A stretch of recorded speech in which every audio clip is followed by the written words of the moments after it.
Podcast Hora Amarela, um podcast feito para falar sobre saúde mental e prevenção ao suicídio. Não mascare sua saúde mental. Procure ajuda. Hora Amarela. Realização Agência Marsala e Caboing FM. Patrocínio Grupo Imper, TOTUS, Ultra X e J Silva Painéis. Você não está sozinho. O podcast Hora Amarela começou. Vamos conversar? Olá pessoal, eu sou a Loli Scaff, sejam bem-vindos ao podcast Hora Amarela. A gente tá aqui no nosso quarto e último episódio e o tema do episódio de hoje, a gente vai falar sobre a vulnerabilidade dos jovens, nessa temporada que a gente falou tanto sobre a saúde mental dos jovens, né? E pra fazer esse bate-papo comigo, eu chamo aqui a Nayara Darim, que tá falando lá do Canadá, e ela é psicóloga, mestre em Psicologia e Saúde pela FAMERP. Atualmente ela trabalha com psicoterapia clínica em Toronto, no Canadá, dentro da abordagem cognitivo-comportamental, e também trabalha há mais de 10 anos com demandas que envolvem a temática do suicídio, e ela é certificada para esse tipo de prevenção. Nayara, um prazer receber aqui você no Hora Amarela. Obrigada, o prazer é todo meu por estar aqui e poder ter esse espaço para falar de um assunto tão importante como esse. Bom, Nayara, vamos começar.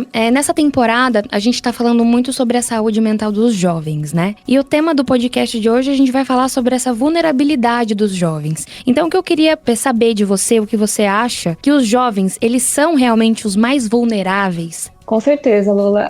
Os jovens são, infelizmente, é o grupo de faixa etária que o número de suicídios está mais em ascensão atualmente. Então, é um grupo extremamente vulnerável. A gente sabe que durante a adolescência, os nossos sentimentos e os nossos pensamentos têm uma intensidade um pouco maior do que no restante da nossa vida, né?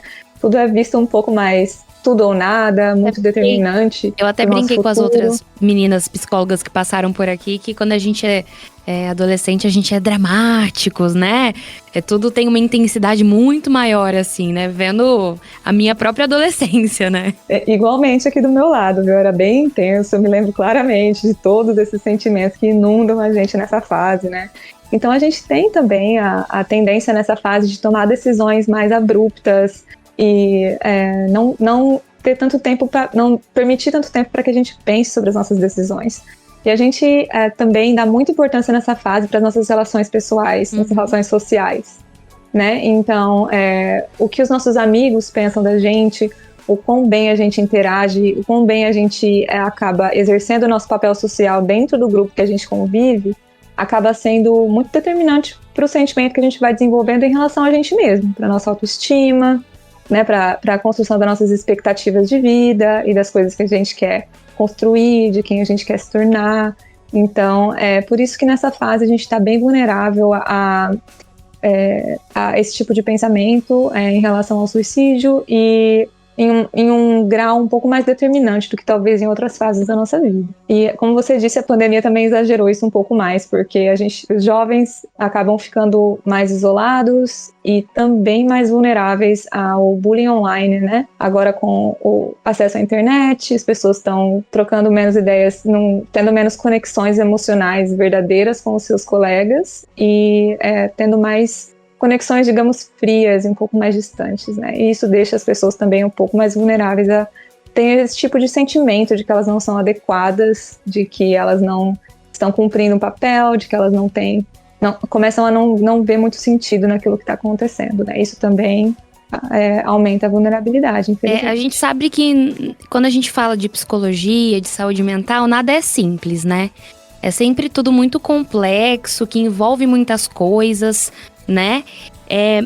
Mas existe algum dado que aponta, por exemplo, meninas ou meninos sofrem mais, a classe social do adolescente, o que influencia mais essa vulnerabilidade desses adolescentes, desses jovens? Olha, em todas as idades, a gente tem os dados da Organização Mundial de Saúde apontam que as pessoas do gênero masculino acabam morrendo mais por suicídio do que as pessoas do gênero feminino, mas também as pessoas do gênero feminino tendem a pensar mais sobre morte e sobre suicídio e ter mais tentativas. Então, as mortes são maiores entre meninos, mas as tentativas e os pensamentos são maiores entre meninas. E é claro que isso também está relacionado à classe social das pessoas, digamos assim. A gente sabe que a vulnerabilidade financeira não é um fator determinante, ou um fator que influencie a questão do suicídio, mas se as pessoas estão mais expostas à vulnerabilidade financeira, e isso também tem relação com o contato que elas têm, exposição que elas têm à violência, por exemplo, e falta de perspectiva de futuro, aí sim, isso são fatores que fazem as pessoas ficarem um pouco mais vulneráveis ao suicídio. Você mesmo comentou, né, que agora com a pandemia, né, esses jovens, principalmente, eles têm uma dificuldade de criar um vínculo afetivo real, assim, né? O que, então, a internet pode influenciar na vida desses jovens que já vinham, né, numa rotina totalmente online, né, dentro de aplicativos, enfim. O que isso acentua mais ainda nessa vulnerabilidade? E como os pais, como responsáveis desses jovens, podem ficar atentos a alguns desses sinais que os jovens possam mostrar? Olha, os sinais, a gente sempre fala, né, que os sinais mais significativos que podem ser observados nos jovens sempre vão ser mudanças muito abruptas em comportamento, no humor, no peso, né? Então, sempre que os pais ou os cuidadores observarem que os jovens têm alguma mudança muito brusca, é importante prestar atenção sobre isso. E outra coisa que também, um sinal que também é muito significativo, seria quando a pessoa começa a falar sobre esse assunto, né? Falar sobre morte, morrer, ou falar sobre suicídio, ou falar sobre deixar de estar onde está, ou coisas desse sentido que podem dar essa conotação do suicídio. Eu, infelizmente, conheço muitas famílias que escutaram esses jovens falarem muito sobre esse assunto e fazem a escolha de ignorar, né, para não reforçar, digamos assim, que o adolescente continue falando do assunto. Mas ignorar não necessariamente vai ajudar. O assunto, quando isso é observado, ou quando o adolescente traz esse assunto para o seio familiar, é importante falar diretamente sobre o assunto, validar o que esse jovem está sentindo e, se possível, buscar o auxílio de um profissional de saúde mental para conseguir dar o suporte que esse jovem precisa. E a questão que você falou... Imagina, às vezes o jovem nem fala abertamente, né? Às vezes ele começa a postar alguma música que fala sobre isso, compartilhar alguma coisa que fala sobre isso nas redes sociais, né? E aí é o papel dos pais, assim, de estarem sempre atentos, né? Porque às vezes, acredito eu que na maioria das vezes não se fala abertamente sobre isso. Porque a gente sabe que o Setembro Amarelo existe porque ainda é um tabu falar sobre suicídio, né? Com certeza. Às vezes os jovens trazem isso, sim, do jeito que você falou, é muito, muito frequente. Às vezes o jovem vai mostrar para os pais ou para os cuidadores uma música que fale sobre esse assunto, como você disse, ou uma poesia, ou vão dar indícios através de deixar imagens no computador que tenham essa conotação, ou que tenham essa ideia ali implícita. Então é importante, sim, que os pais ou os cuidadores prestem atenção e abordem o assunto diretamente. Então, exatamente essa questão que você falou do tabu, e quebrar esse tabu é uma coisa que protege esse jovem, porque você dá espaço para que ele fale sobre esses sentimentos e validar esses sentimentos que ele tem em relação a esse assunto é muito importante, vai proteger esse jovem para que ele não siga adiante e não continue tendo esses pensamentos recorrentes. E claro que, como a gente já falou várias vezes na campanha da Hora Amarela esse ano e no ano passado, sempre que esse assunto for identificado no seio familiar, buscar a ajuda de um profissional da saúde mental, buscar a ajuda da CVV pelo número 188, qualquer tipo de auxílio de profissionais que saibam lidar com essa demanda é muito importante. Que a família não tente resolver por si, né? Que a família busque ajuda externa. É bem Você importante. Comentou também da diferença entre o sexo feminino e o masculino, né? O porquê que acontece essa diferença? A vulnerabilidade entre os homens e as mulheres é diferente por causa dos papéis, das expectativas que cada um desses gêneros tem dentro da nossa cultura, né? Então, primeiro tem a diferença, por exemplo, do papel social do homem. O homem tem uma pressão social para que ele seja um provedor, que ele seja essa pessoa que vai trazer o dinheiro para casa, que ele vá dar uma vida confortável para a família que ele construiu.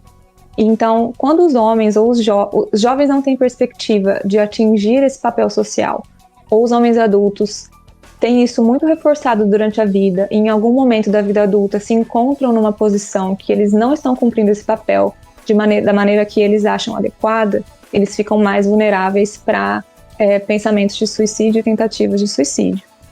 E as mulheres, por outro lado, têm reforçado um papel mais de cuidadoras, um papel que a gente vai aprendendo conforme a gente cresce. É a mesma coisa. Quando a gente é adolescente, a gente já vê como mulher se a gente tem sucesso ou não dentro desse papel de cuidador. E a gente também tem, a gente percebe na nossa personalidade se isso é uma coisa que vem naturalmente ou não. Então, quando a gente percebe que esse papel não vai fazer a gente feliz na vida adulta, essa sensação de angústia acaba construindo também esses pensamentos e a ideação suicida. Então, o que as pesquisas falam é isso. Os homens e as mulheres tendem a ter esses pensamentos e ter essa tendência quando eles percebem que eles não estão cumprindo esse papel social. O homem como provedor e a mulher normalmente como cuidadora. E aí é claro que também tem a fluidez, né? De acordo com a personalidade individual. E a gente aqui está falando de pessoas que são cisgênero. E, obviamente, dentro dessa conversa, a gente já consegue presumir que quando a gente faz parte da população LGBTQIA+, essa vulnerabilidade ela é instantânea e automática, né? Que o cumprimento do papel social já deixa de ser idealizado desde quando essa identidade é descoberta pelo indivíduo. Mas eu sei que vai ter um podcast inteiro dedicado a isso. Sim. A gente fala muito disso, né? Porque a gente fala de papel social, e aí quando uma pessoa se descobre, né? Que papel que ela exerce, né? Exatamente. Aí ela precisa, essa pessoa que se descobre transgênero ou transexual, ela tem que acabar desenvolvendo um papel novo para ela, um papel único, né? Porque essa identidade, infelizmente, ainda não é tão abrangente socialmente, a gente não tem contato com modelos de cumprimento de papel social dentro da identidade trans. E a mesma coisa também acontece para as pessoas indígenas, né? Falando de jovens, a juventude indígena é a juventude que mais morre por suicídio, assim, quase 10 vezes mais do que o restante da população. E isso também tem a ver com o papel social. Quando você tem essa descendência, você vem das populações originais ou de uma população indígena, o seu papel social é bem difícil de ser compreendido, né, por você mesmo. Então, isso acaba gerando também esses pensamentos e gerando um número de suicídios bem alto dessa população. Quando a gente tá falando de gênero, então, porque, como eu já disse aqui, é muito individual, né? Mas existem, então, ações necessárias para ajudar cada gênero? Ou é bem individual mesmo, independente do gênero? Olha, ambos. Esse é um assunto muito complicado, né, Lola? Eu acho que a gente tenta falar de maneira geral, mas o complicado... Então, falando de maneira geral, né, falando das pesquisas que são feitas, que dividem o gênero feminino e masculino, desconsiderando a fluidez de gênero e outras identidades que não estão cobertas aí. Falando sobre homens, por exemplo, a gente sabe que os homens têm muita dificuldade de identificar as próprias emoções. Então, quando você não sabe o que você está sentindo, a sua tendência é tentar engolir cada vez mais esse sentimento, né? E não falar sobre esse assunto. E todo sentimento que a gente não trabalha, que a gente engole e tenta reprimir, uma hora ele vai vir à tona. E aí é a hora que vem essa explosão. Por isso que o suicídio entre homens ele é mais impulsivo, né? É mais difícil de ser identificado previamente. Porque a vulnerabilidade do homem é essa. Ele vai guardando tantos sentimentos lá dentro que na hora que ele tem uma frustração, tudo isso emerge e faz com que os homens acabem tomando decisões muito rápidas, né? Então, para proteger, por exemplo, um homem ou um jovem do gênero masculino ou um jovem que tem essa tendência de não falar sobre o que ele está sentindo com ninguém, tentar ir no caminho oposto, tentar incentivar que essa pessoa identifique os sentimentos que ela tem e fale sobre esses sentimentos com qualquer pessoa dentro da sua rede de apoio. Então, os homens, eu percebo nos atendimentos que eles tendem a identificar todos os sentimentos, que seja tristeza, que seja angústia, luto, tudo isso é visto por eles como raiva, porque raiva é um sentimento socialmente aceito para as pessoas do gênero masculino de modo geral, o que faz que eles tenham uma maneira muito limitada para lidar com tudo que eles sentem, e assim eles ficam muito, muito mais vulneráveis. Nossa, isso é muito complexo, né? Porque a gente escuta desde criança, né? Os homens, no caso, né? Ai, não chora. coisa que homem não chora, né? Engole esse choro. E o quão grave isso é pra vida adulta dessa criança, né? Dessa pessoa que foi criada reprimida, assim, dessa forma, né? Sim, exatamente. Esse tipo de fala é extremamente comum no Brasil e extremamente comum em muitos lugares do mundo e é muito prejudicial para os homens de modo geral, porque se eles não podem chorar, então a tristeza que eles sentem, ela não é válida, ou essa tristeza faz com que eles sejam menos homens. E aí a gente volta para o papel social. Então, se eu sou uma pessoa se eu sou um homem e eu sinto tristeza, então eu não sou um homem adequado, então tem alguma coisa de errado comigo. E aí você começa a se colocar, a baixar a sua autoestima porque você acha que você não está atendendo às expectativas sociais para quem você deveria ser. Você acha que você está sendo menos do que você deveria ser. Quando isso não é real. Todos os homens, obviamente, sentem toda a amplitude de sentimentos que as mulheres sentem. A diferença é falar do assunto e receber uma validação quando eles sentem tristeza. Então, às vezes é tão simples você chegar para o seu jovem, o jovem fala para você: nossa, eu estou com raiva ou eu estou triste porque eu fui mal nessa prova. A nossa resposta normal seria: não, imagina, vai ficar tudo bem, o que vai ser essa prova quando você pensa nisso a longo prazo? Mas essa fala que eu acabei de usar como exemplo, ela invalida o sentimento que ele acabou de escrever para você. Não, eu estou falando que eu estou frustrada, eu estou falando que eu estou triste. Você me falar que eu não deveria estar triste não vai fazer eu me sentir menos triste, só vai fazer eu não te falar da próxima vez. Cara, é uma das coisas que eu acho que as pessoas têm mais dificuldade. O que falar? O que responder? Porque às vezes a gente nem... a gente falando, né, do modo geral, quando vai conversar com alguém, acaba não falando na maldade, né? E aí, eu que tenho um pouquinho mais de consciência disso, quando alguém vem desabafar alguma coisa pra mim, eu fico assim, às vezes, tipo, normalmente por mensagem, eu escrevo uma coisa, eu apago. Eu escrevo, eu apago. Da última vez que eu fui conversar, eu escrevi assim, gente, eu nem sei o que dizer. Porque é complicado isso também, né? Nossa, totalmente complicado. E ninguém sabe exatamente o que dizer, sabe, Lô? Eu entendo perfeitamente o que você diz. Eu passo pela mesma coisa na minha vida pessoal. E a questão muitas vezes, a gente tem que se colocar no lugar do outro. Então, se eu chego para um amigo meu e falo: nossa, eu estou muito frustrada com o meu trabalho, estão me dando 1 milhão de coisas para fazer e eu não acho que eu vou dar conta de fazer. Então, o que eu espero ouvir? Ah, imagina, você não tem que se preocupar? Não, você espera ouvir quando você fala uma coisa como essa nossa, é muito complicado mesmo a situação que você está descrevendo. Eu sinto muito que você está passando por isso, mas eu sei que você é uma pessoa que vai conseguir encarar e procurar uma solução. Me fala se eu conseguir te ajudar em alguma coisa. Então, basicamente, é falar: é ok você sentir o que você está sentindo, agradecer pela pessoa ter falado aquilo para você e falar: olha, se você quiser desabafar ou se você precisar de alguma coisa, eu tô aqui. Mas é uma coisa tão simples, assim, vendo você falando, mas na hora, né, a gente não sabe, né, a gente não...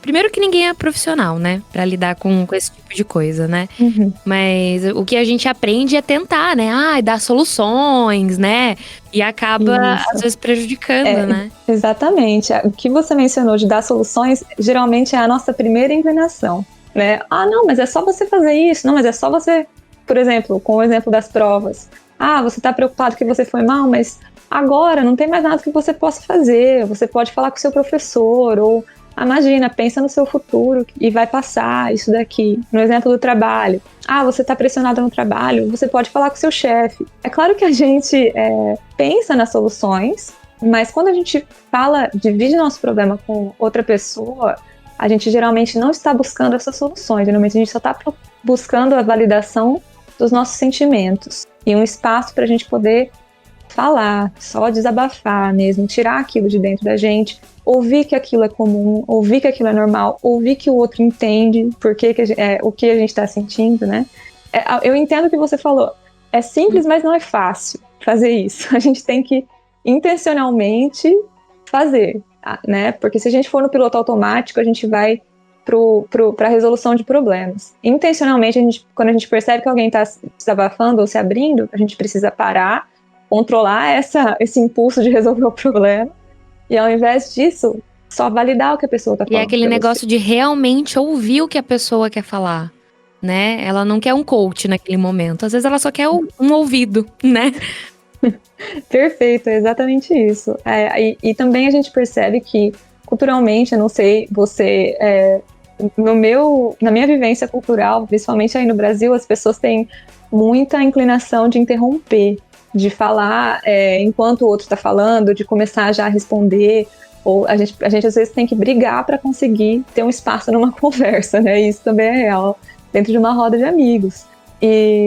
Então, isso é uma coisa muito prejudicial também. Às vezes a pessoa está se preparando para falar algum sentimento sobre o qual ela está insegura, ou sobre um sentimento que ela tem, que ela não tem certeza se aquilo é normal, e a gente acaba interrompendo, entrando no meio, dando soluções antes que a pessoa consiga chegar na profundidade que ela queria chegar com aquele assunto. Isso também é bem importante e muito aplicável para os jovens, principalmente se a gente começa a escutar isso de algum amigo, a gente, entre jovens, digamos, entre adolescentes. Se eu sou um adolescente e vem algum amigo falar comigo, eu posso ser o suporte que vai fazer a diferença na vida dessa pessoa. E mesma coisa para os pais. Se eles conseguem ouvir, sem ficar resolvendo, sem ficar interrompendo, sem ficar corrigindo tanto, e simplesmente ouvem e validam o que a jovem está sentindo, isso pode fazer toda a diferença. Para que a pessoa sinta que ela está bem, que ela é normal, que tá tudo bem e que aquilo acontece com todo mundo, que não é só com ela. Com certeza. Ô, Ná, e você considera, mudando um pouquinho de assunto, você mencionou um pouquinho ali a autoestima. A gente sabe que quando a gente é adolescente, quando a gente é mais novo, a gente tem essa necessidade de encontrar nosso lugar do mundo, nossa tribo, nossa razão de ser, pra que eu tô aqui, né? E uma das coisas que eu acredito, eu na minha adolescência, até hoje, né, enfrento muito com questão da autoestima. E aí a gente falou muito sobre o gênero masculino, sobre as causas, né, vamos pôr assim, que levam até o suicídio. Você considera, no caso do gênero feminino, a autoestima um dos principais motivos? Com toda certeza. As mulheres têm, falando de papel social de novo, essa pressão, né, social para terem uma certa aparência, ou se comportarem de uma certa forma, que talvez seja um pouco mais intensa do que o que os homens passam. Nessa questão. Então, a autoestima é um fator determinante, eu diria, para a proteção contra pensamentos suicidas, no caso das meninas. E hoje a gente vendo o nível que o bullying está chegando, principalmente entre as meninas, ele geralmente está muito relacionado à aparência, né? E claro que em todos os casos está relacionado à inteligência também. Mas as mulheres, a gente sabe que ficam mais vulneráveis quando elas têm autoestima baixa. E as mulheres, infelizmente, também estão muito mais vulneráveis a serem expostas a tipos diferentes de violência. Então, tem um dado que fala que as mulheres morrem 30 vezes mais por suicídio quando elas têm um histórico de violência doméstica, por exemplo. E a gente sabe que isso é um fator que é exclusivo das mulheres. Todos os indivíduos ficam mais vulneráveis ao suicídio se eles têm vivências de violência no seu histórico.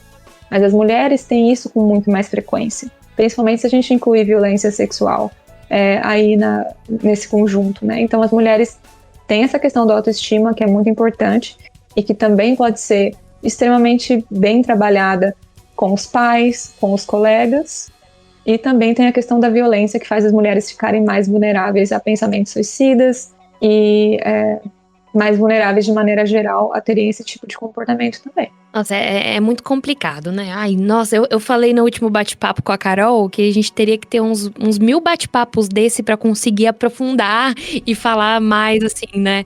Com detalhes, assim, sobre o assunto, né? Porque é muito complexo, né? Com toda certeza. A gente tem, às vezes, a simplicidade de ter listados os fatores que deixam a pessoa mais vulnerável e os fatores que deixam a pessoa mais protegida. Isso a gente consegue ter, mas isso são termos gerais, né? Quando a gente fala de indivíduos, a gente tem que considerar quem aquela pessoa é, que tipo de ajuda ela parece estar buscando e que tipo de risco parece que aquela pessoa está exposta para a gente tentar resolver. Então, mesmo a gente falando em termos gerais, o importante é o indivíduo e o importante é falar desse assunto cada vez mais para a gente conseguir deixar mais e mais pessoas cientes que isso tá aí, infelizmente, muito presente na nossa sociedade. Tirar isso, né, do tabu, né, das sombras, né? Parar de tratar isso como um assunto não falado, não dito, né? Exatamente. Se a gente não fala do assunto e isso é visto como um tabu, nenhum jovem vai trazer ele à tona.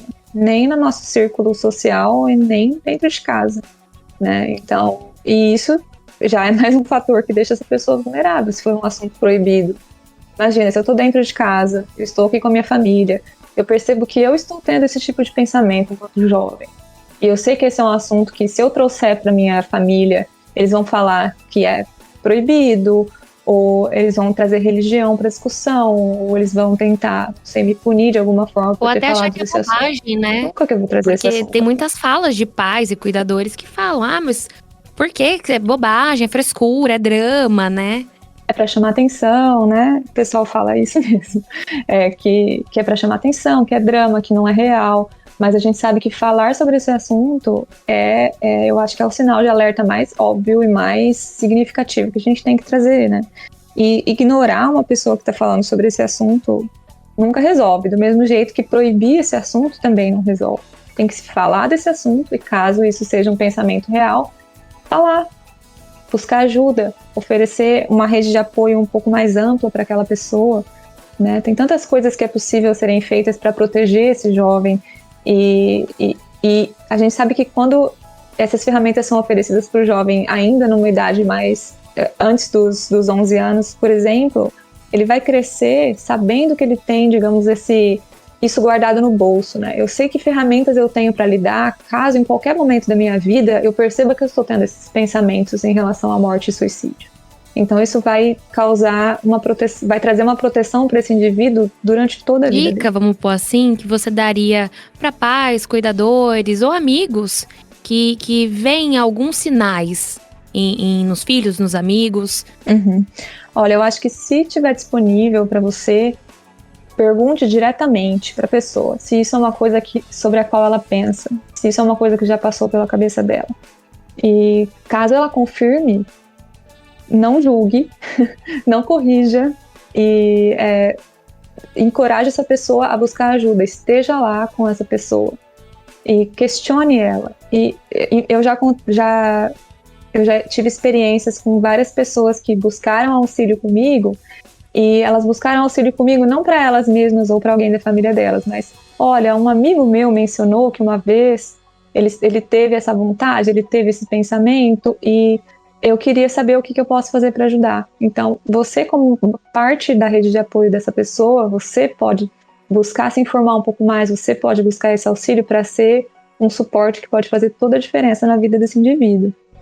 E só adicionando para os pais e para os cuidadores de jovens, eu queria encorajar também, falar que ter um bom relacionamento familiar, ter uma conexão verdadeira com os seus familiares é um fator protetivo muito importante para os jovens.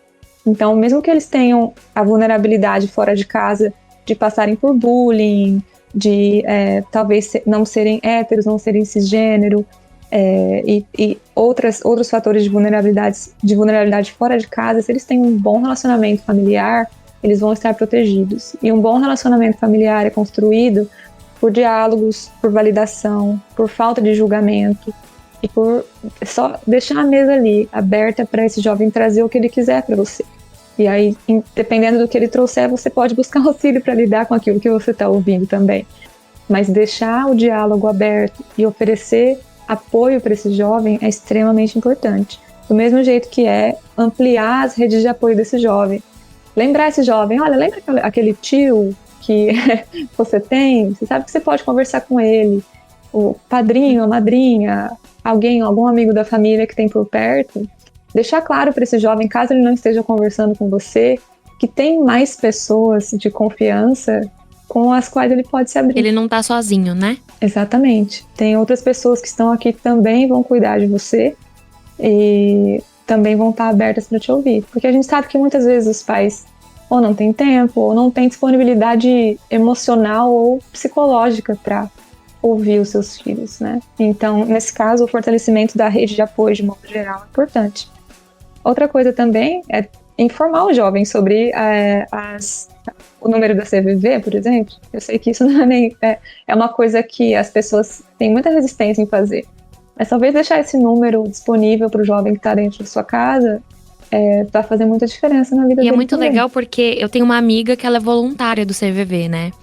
E aí, eu conversando uma vez com ela, eu falei assim, nossa, eu não sei se eu teria psicológico pra estar no CVV. Aí ela pegou e falou assim pra mim, não, o trabalho deles, ele é muito sério. Eles fazem várias entrevistas, várias avaliações pra saber se você pode exercer esse papel no CVV, né?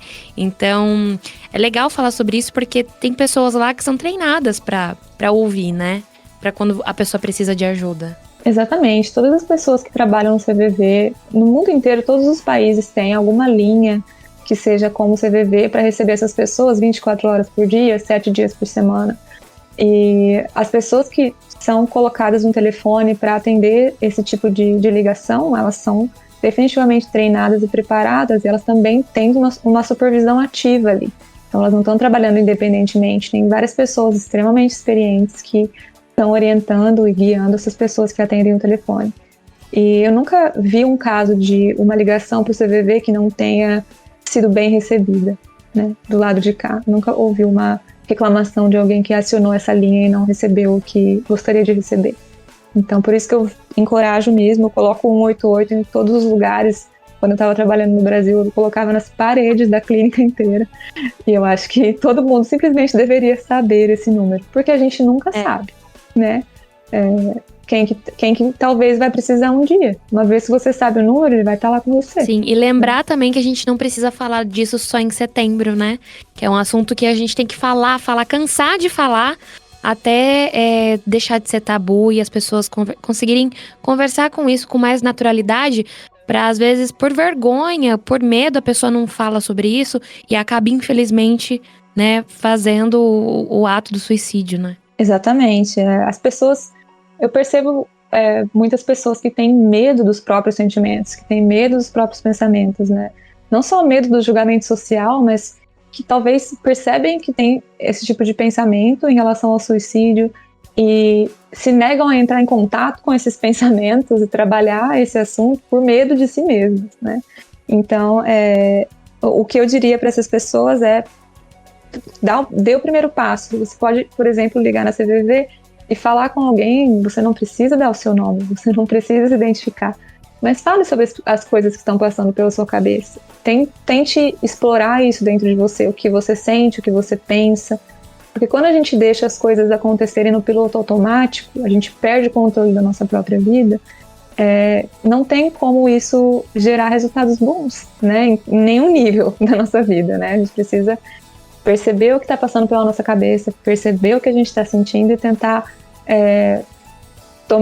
ter esse autocuidado de entender o que está acontecendo com a gente mesmo. Com certeza, né? Ana. E para encerrar, a gente falou aqui com os amigos, os familiares.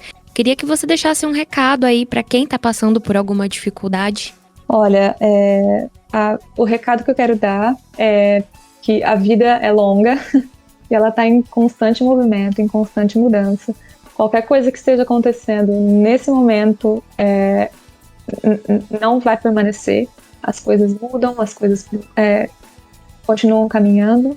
E como a frase mais famosa em relação a campanhas que abordam o assunto suicídio as coisas vão melhorar, e isso é real. Muitas pessoas que sobreviveram à ideação suicida deixaram as suas falas disponíveis online exatamente para encorajar as pessoas a encararem e passarem por essa ideação suicida e passarem por esses pensamentos e chegarem do outro lado de maneira que elas se conhecem melhor e conseguem sentir o alívio de não ter esse peso mais. Então, liguem para a CVV 188, falem com alguém que vocês confiam, procurem um psicólogo, falem com um professor de escola, qualquer pessoa que vocês vejam e sintam que vocês podem confiar, falem com essa pessoa sobre o que vocês estão sentindo e o que vocês estão pensando. Isso pode fazer toda a diferença na sua vida e na vida das pessoas que você ama. Muito obrigada, viu, Nayara? Muito obrigada pelo bate-papo, pela sua presença aqui. Presença sim, né? Presença virtualmente, né? Porque a Nayara tá lá no Canadá. Eu é que agradeço por esse espaço de falar. Eu fico muito feliz de continuar engajada aí no Brasil com essa campanha Hora Amarela, que é uma campanha linda, que eu sei que está fazendo muita diferença aí na nossa região e no Brasil como um todo. Então é uma honra estar fazendo parte daqui. Eu também Eu vou falar que eu estou disponível, as pessoas têm o meu nome. Se alguém quiser entrar em contato comigo, falar comigo sobre alguma coisa, eu estou sempre disponível. Muito obrigada, Nara. É isso, gente. Esse foi o nosso último episódio aqui da nossa série da Hora Amarela, onde a gente falou um pouquinho mais sobre a saúde mental dos jovens. Tem mais 3 outros episódios disponíveis aí pra vocês ouvirem. Se vocês chegaram agora, escutem os outros 3 bate-papos. E é isso, gente. Procurem ajuda, conversem com alguém, procurem a ajuda de um psicólogo. E a vida é longa, vamos viver ela, né? É isso aí, Lola. Obrigada, viu? Podcast Hora Amarela. Um podcast feito para falar sobre saúde mental e prevenção ao suicídio. Realização Agência Marsala e Caboing FM. Patrocínio Grupo Imper, TOTUS, Ultra X e J Silva Painéis.